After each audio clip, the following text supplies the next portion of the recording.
Good morning students. आप सभी का जूलॉजी की ऑनलाइन क्लासेस में हार्दिक स्वागत है। बात कर रहे थे अपन लास्ट क्लास में एपी कल्चर। एपी कल्चर अपना कंप्लीट हो चुका था, मधुमक्खी पालन अपना कंप्लीट हो चुका था। नेक्स्ट टॉपिक अपना आज रहेगा वो है वर्मी कल्चर। कौन सा है?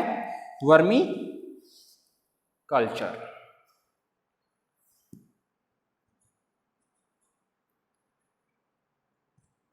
Vermi culture.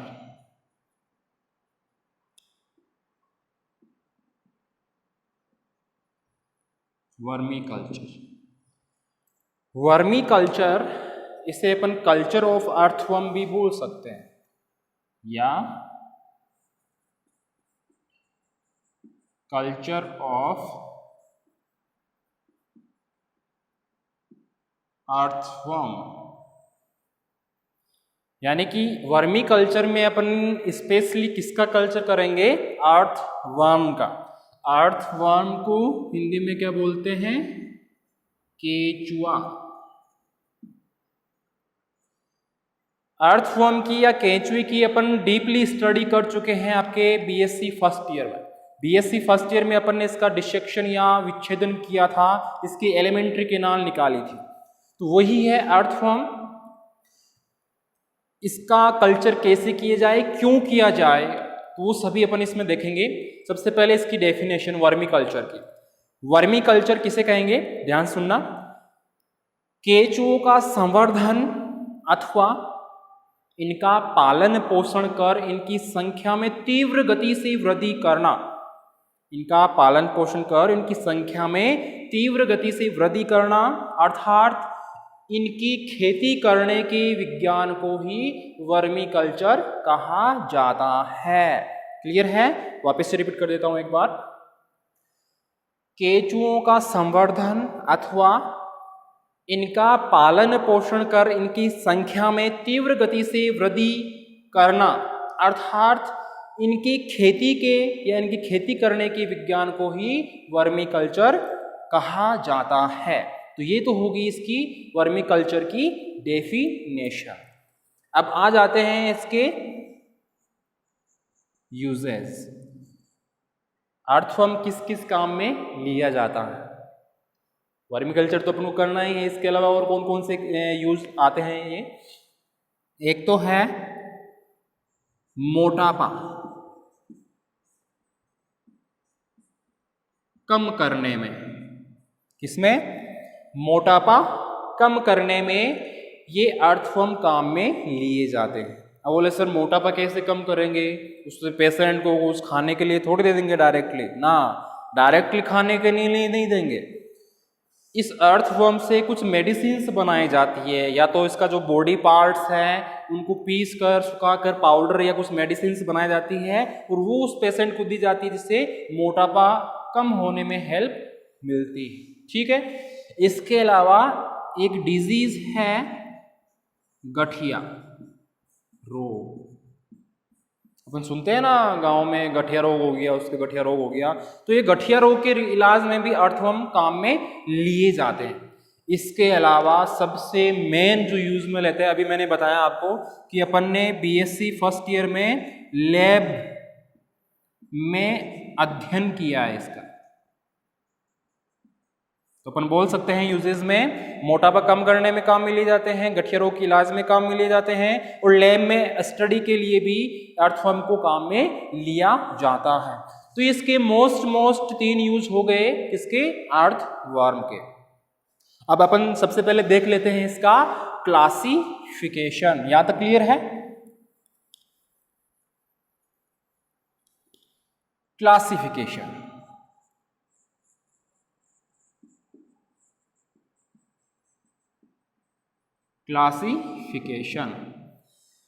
क्लासिफिकेशन में सबसे पहले फाइलम है इसका एनिलिडा।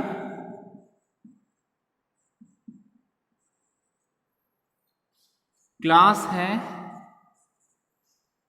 ओलिगोकीटा।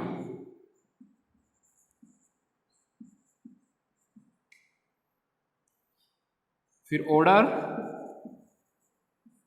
ऑर्डर है ओपिस्थोफोरा, ओपिस्थोफोरा। फिर है फैमिली, फैमिली है मेगा स्कोलिडे, मेगा स्कोलिडे। फिर है जीनस, जीनस है इसका आइसिनिया, आइसिनिया। स्पीसीज है फोइटिडा,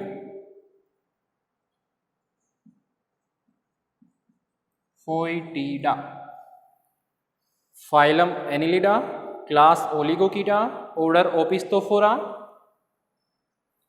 फैमिली मेगास्कोलिडे, जीनस आइसिनिया और स्पीसीज फोइटिडा। तो इसका साइंटिफिक नेम क्या हो गया? आइसिनिया फोइटिडा। तो ये था इसका क्लासिफिकेशन, ये नोट कर लेना आप, क्योंकि ये हर टॉपिक में अपन को ऐड करना है, इसके बिना अपन को कंप्लीट नंबर नहीं मिलेंगे, इसलिए ये चीज़ अपन को ध्यान रखनी है। ये चीज़ अपने कंपटीशन एग्जाम में भी पूछी जाती है, तो ये चीज़ वहाँ पे भी अपने काम में आ जाएगी। तो ये था इसका क्लासिफिकेशन। क्लासिफिकेशन के बाद अपन इसमें एक छोटा सा टॉपिक ऐड कर सकते हैं। सबसे पहले मैंने यूजेस बताया, इसके यूजेस में अपन एक चीज और ऐड कर सकते हैं कि अर्थवर्म की सहायता से ऑर्गेनिक वेस्ट सबस्ट्रेट, कौन से?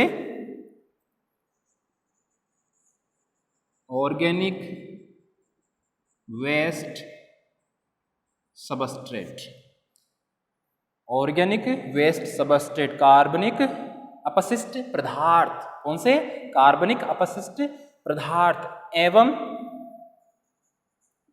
कूड़ा कचरा। वापस रिपीट कर रहा हूं, अर्थवर्म की हेल्प से ऑर्गेनिक वेस्ट सबस्ट्रेट एवं कूड़े कचरे का क्षयक्रमी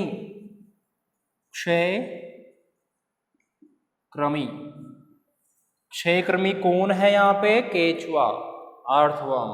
तो वापस रिपीट कर रहा हूं, अर्थवर्म की हेल्प से ऑर्गेनिक वेस्ट सबस्ट्रेट एवं कूड़े कचरे का क्षयक्रमी केचुआ या वर्म कास्टिंग के रूप में अलग किया जाता है। ध्यान देना, वर्म कास्टिंग। यहां पे वर्म कौन है? अर्थवर्म। अर्थवर्म को अपन वर्म भी बोल सकते हैं। तो मैंने कहा कि जो क्षयक्रमी केचुआ है, ये कास्टिंग के रूप में या वर्म कास्टिंग के रूप में कुछ बाहर रिलीज करता है। फूड खाएगा तो कुछ रिलीज करेगा, कुछ रिलीज करता है, जिसे अपन बोलते हैं vermi compost.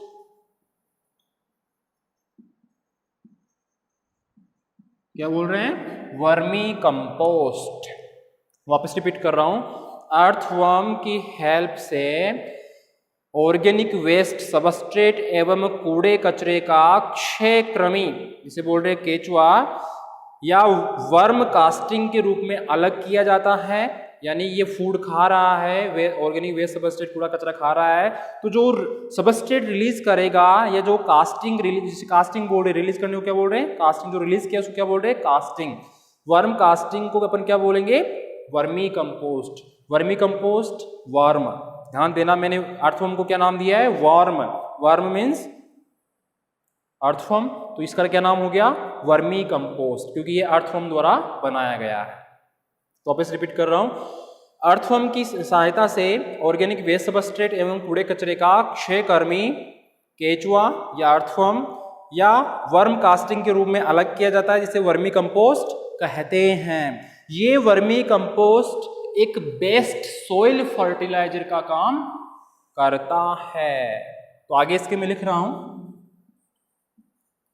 Best soil fertiliser.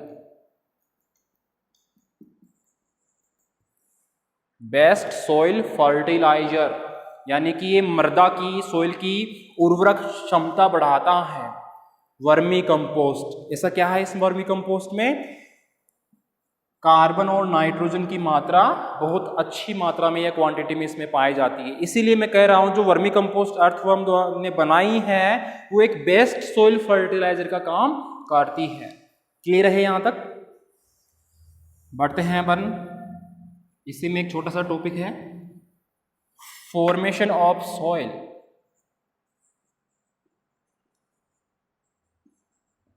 Formation of soil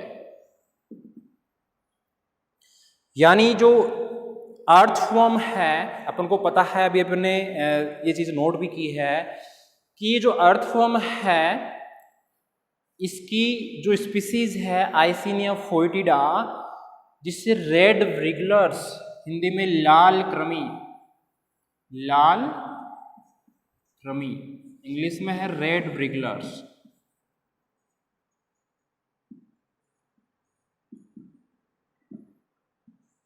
तो ये चीज ध्यान रखना आप, अर्थवर्म को रेड व्रिगलर्स या लाल कृमि के नाम से भी जाना जाता है क्योंकि इनका कलर रेड रेड होता है, इसलिए लाल कृमि कह रहे हैं इनको अपन। वापस रिपीट कर रहा हूं, अर्थवर्म की आइसिनिया फोरिडा स्पीसीज जिसे लाल कृमि या रेड व्रिगलर्स भी कहा जाता है, अपने फूड के रूप में ऑर्गेनिक वेस्ट, सबस्ट्रेट, कूड़ा कचरा आदि ग्रहण करती है और सोइल का फॉर्मेशन कंटिन्यू करती रहती है, क्योंकि जो वर्मी कंपोस्ट एक प्रकार की फर्टाइल सोइल ही है।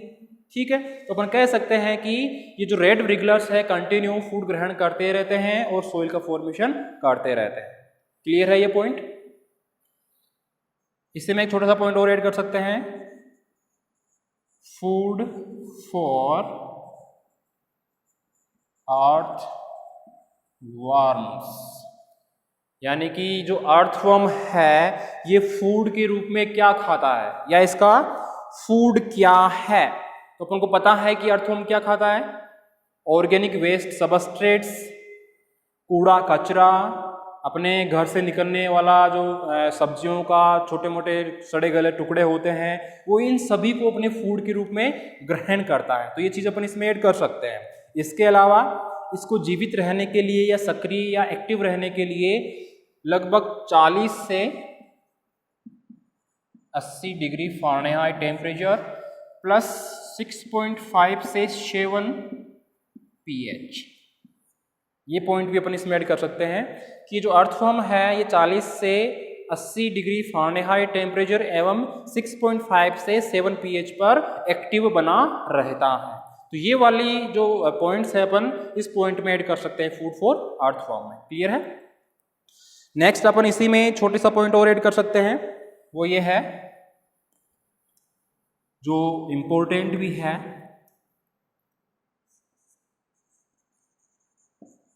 Earthworm and microbes.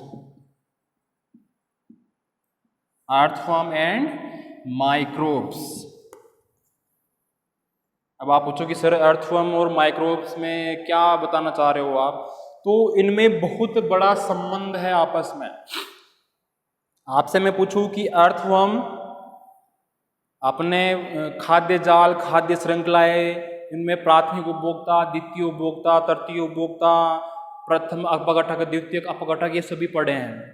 तो उन्हीं के बेस पे आप बताओ, देखें कि अर्थवर्म को क्या है, प्राथमिक उपभोक्ता है, द्वितीय उपभोक्ता है या तृतीय है या प्रथम अपघटक है या द्वितीयक अपघटक है। मैंने साथ में माइक्रोब्स यूज में लिया है, इसका मतलब माइक्रोब्स का पूर्ण पता होना चाहिए कि ये अपघटक है। अपघटक कौन से हैं? प्रथम अपघटक है। कैसे हैं? क्योंकि ये कोई भी अगर फूड अपघटित हो रहा है उसका भक्षण करते हैं ये माइक्रोब्स। जैसे मान लो कि कोई जानवर मर गया है तो उस पर बहुत सारे बैक्टीरिया, वायरस वगैरह या फंजाई वगैरह लगे हुए होते हैं और अपना फूड प्राप्त करते हैं, तो वो अपहार्षित या अपघटित हो रहे फूड का भक्षण करते हैं ये माइक्रोब्स। अब ध्यान देना, ये कहलाए माइक्रोब्स, क्या कहलाए? प्रथम अपघटक या प्राइमरी डीकम्पोजर। ये अर्थवर्म इन माइक्रोब्स का भी भक्षण करते हैं, इन माइक्रोब्स का भी ये भक्षण करते हैं, इसलिए क्या कहलाएंगे? द्वितीयक अपघटक या सेकेंडरी डीकम्पोजर। द्वितीयक अपघटक या सेकेंडरी डिकम्पोजर। तो ये चीज आपको नोट कर लेनी है कि अर्थवर्म सेकेंडरी डिकम्पोजर्स कहलाते हैं, द्वितीयक अपघटक कहलाते हैं। क्यों कहलाते हैं? क्योंकि ये अर्थवर्म उन माइक्रोब्स का भी भक्षण करते हैं जो स्वयं किसी अपघटित हो रहे फूड का भक्षण कर रहे होते हैं। क्लियर है? इसीलिए ये द्वितीयक अपघटक या सेकेंडरी डिकम्पोजर कहलाते हैं। अब बात आ जाती है कि सर माइक्रोब्स में कौन कौन से माइक्रोब्स, आपने नाम नहीं बताए, तो अपन बोल सकते हैं bacteria, virus, fungi, moulds. Bacteria है, वायरस है, फंजाई है, मोल्ड्स है। इनके अलावा जो सिंगल सेलुलर प्रोटोजोवन एलिमेंट्स होते हैं उनका भी ये अर्थवर्म भक्षण करता रहता है। तो ये चीज क्लियर है? तो ये चीज आपको ध्यान रखनी है कि ये जो अर्थवर्म है ये सेकेंडरी डिकम्पोजर कहलाता है। क्लियर है? इसी में एक छोटा सा पॉइंट ऐड कर लेते हैं अपन। ये चीज ध्यान रखना, रेड ब्रिगलर्स है अदर नेम अर्थवर्म का, लाल कृमि। अब वर्मी कल्चर की बात करते हैं। वर्मी कल्चर के लिए आवश्यक सामग्री, इस वर्मी कल्चर के लिए कौन कौन सी अपन को सामग्री चाहिए? सबसे पहले तो एक गड्ढा, या तो गड्ढा बनाए या कोई खाली टैंक ले या कोई टंकी ले, वो हो गया एक तो सामग्री में। दूसरा ऑर्गेनिक वेस्ट सबस्ट्रेट्स हो गए, कूड़ा कचरा हो गया, घर से निकलने वाला सड़ा गला पदार्थ हो गया, ठीक है। इसके अलावा पानी हो गया, पानी का छिड़काव भी करते हैं अपन। काऊ डंग हो गया जिसे बोलते हैं गोबर, काऊ डंग, गोबर क्या बोलते हैं? गोबर। तो ये सभी आवश्यक सामग्री है जो अपन को वर्मी कल्चर में चाहिए। ये चीज अपन इसमें ऐड कर सकते हैं सामग्री में। क्लियर है? अब एक सबसे मेन जो पॉइंट है इसमें वो ये है मैनेजमेंट ऑफ द मैनेजमेंट करना है अपन को किसका? अर्थवर्म की क्वांटिटी का।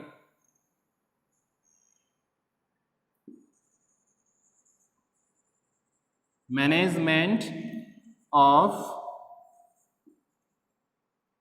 Quantity, management of quantity of earthworm.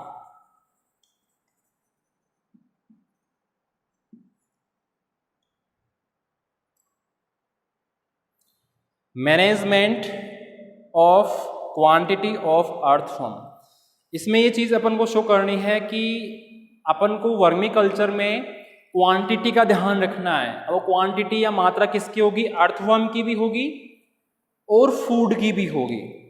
प्रति पाउंड के हिसाब से ध्यान देना, प्रति पाउंड के हिसाब से लगभग 2 से 3 इंच, कितनी? 2 से 3 इंच फूड।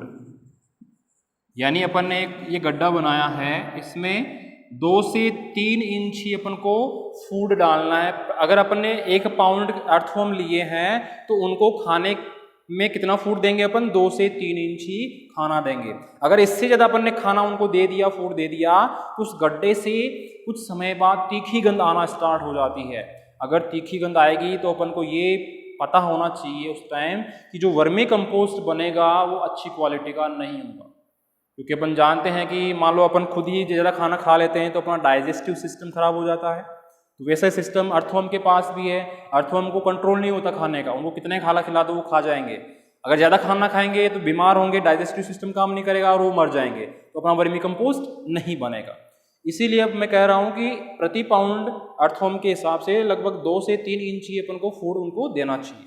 अगर उस गड्ढे से तीखी गंध आने लग जाए तो 2 से 4 दिन के लिए 2 से 4 दिन के लिए खाना देना बंद कर देना चाहिए या अर्थवर्म को फूड देना बंद कर देना चाहिए। क्योंकि ध्यान देना, मेन बात अब आएगी, क्योंकि ये जो अर्थवर्म है ये अपनी समष्टि जिसे बोलते हैं पॉपुलेशन,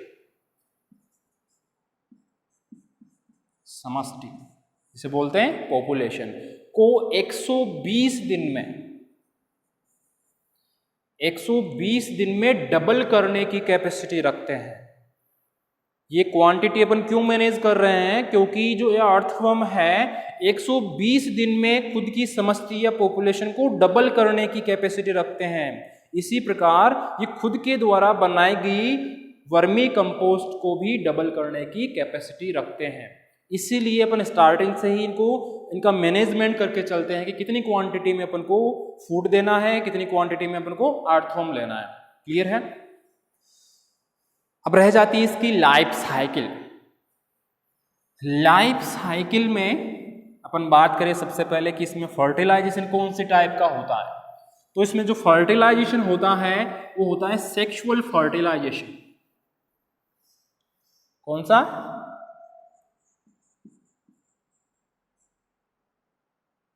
सेक्सुअल फर्टिलाइजेशन।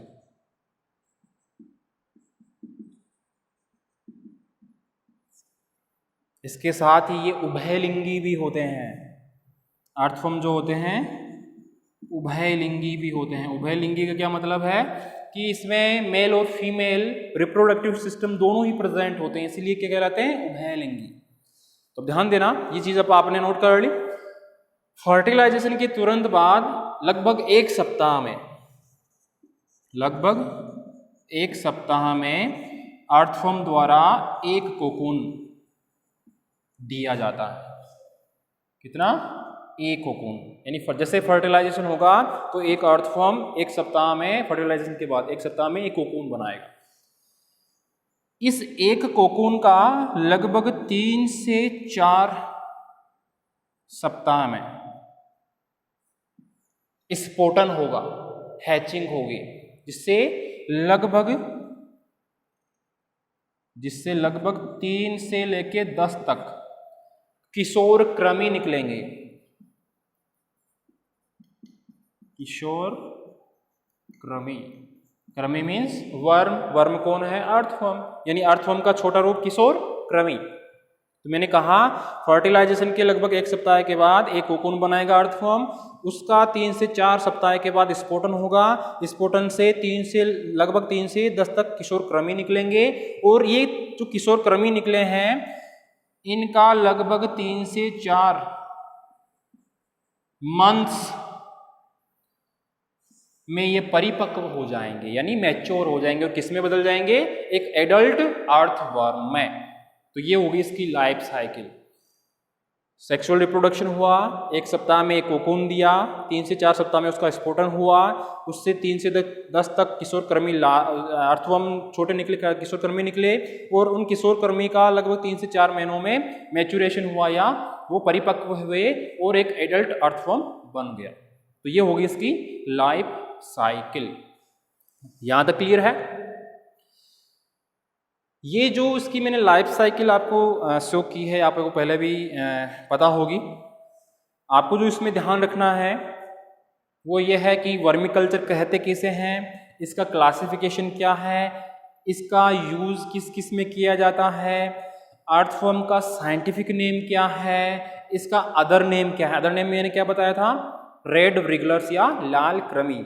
इसके अलावा ये सेकेंडरी डिकम्पोजर कहलाता है, द्वितीयक अपघटक कहलाता है। तो ये जो छोटी छोटी चीजें हैं आपको एक नंबर के क्वेश्चन में कई बार पूछ ली जाती है, और कंपटीशन एग्जाम में भी काफी बार पूछी गई है। इसके साथ साइंटिफिक नेम है वो पूछा गया है, तो ये चीज आपको ध्यान रखनी है। और एक और चीज, वर्मी कंपोस्ट एक बेस्ट सोइल फर्टिलाइजर कहलाती है। तो ये जो मेन मैंने चीजें बताई हैं ये आपको ध्यान रखनी है। इस क्लास में बस इतना ही करेंगे अपन। नेक्स्ट क्लास में अपन इसी में थोड़ा सा और रह जाता है, वो ये है कि कंपोस्ट और वर्मी कंपोस्ट को बनाने की विधियां क्या हैं। अब एक चीज ध्यान देखना, अभी क्लियर कर देता हूं मैं। एक तो अभी मैंने बताया था आपको वर्मी कंपोस्ट,